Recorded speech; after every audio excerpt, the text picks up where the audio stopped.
Kita sekarang dalam proses untuk melaksanakan dan mengumumkan. Sebabnya begini, contohnya kita tahu import makanan kita 60-70 bilion kan, ada import barang-barang tertentu yang kementerian bekerjasama dengan agensi-agensi lain dalam tempoh 2 bulan yang lalu. Kita tengok contohnya permintaan untuk barang makanan ini, contohnya cili. Cili banyak diimport daripada Vietnam. Cili boleh ditanam tanpa masalah di sini kan. Tapi dari segi pelaksanaan, kita kena pastikan bahawa kita tak suruh saja orang tanam cili.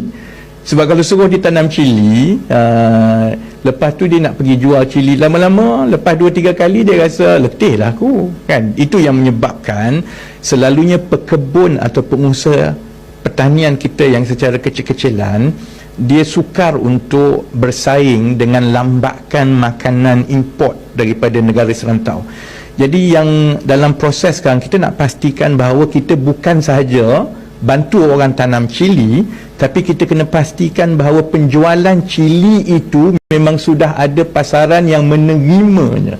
Jadi yang itu yang sekarang kita usahakan dengan industri, dan dia melibatkan kerjasama dengan pihak industri, kerana bila sudah ada pekebun atau pengusaha yang akan dibantu untuk menanam bahan-bahan makanan yang kita yakin boleh menggantikan bahan import, mesti ada demand yang paling kurang 1-2 tahun daripada pembeli lah, pada harga yang tidak mematikan dia.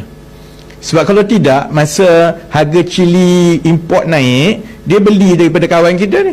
Harga cili import turun, dia tak beli. Jadi kan, jadi itu sebenarnya perkara-perkara pelaksanaan yang kita sedang usahakan, dan insya-Allah dalam masa terdekat yang kita akan lancarkan ialah kita ada beberapa pilot project. Berbeza dengan pendekatan sebelum-sebelum ini yang mana selalunya kalau insentif itu diberikan, dia cukup hanya untuk dia tanam saja. Lepas tu kau pandai-pandai lah. Saya tak yakin perkara itu akan membantu kelangsungan dia. Jadi kita nak pastikan selain daripada dia dapat bantuan dan sebagainya, we basically insert them into the value chain. And when we insert them into the value chain, itu melibatkan banyak tugas di pihak kementerian dan agensi pelaksana, sebab kita kena runding dengan orang yang nak beli ni.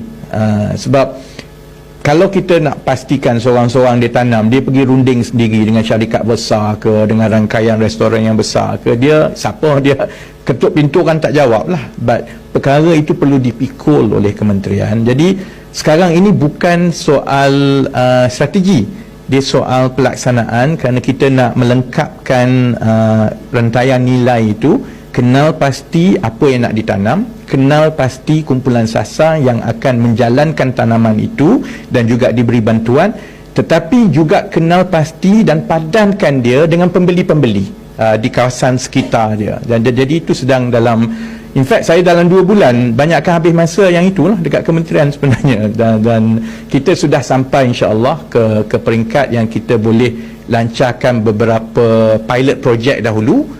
Dan kalau pilot project itu berjalan dengan baik, dan kita akan luaskan ke seluruh negara, dan insya-Allah akan ada satu pelancaran, kerana ini juga strategi kita untuk membantu miskin tegar dan kumpulan miskin dengan memastikan mereka ada tambahan pendapatan dalam beberapa aktiviti yang bersabit dengan rantaian makanan. Tetapi bezanya, we will make sure that they have a steady demand for it.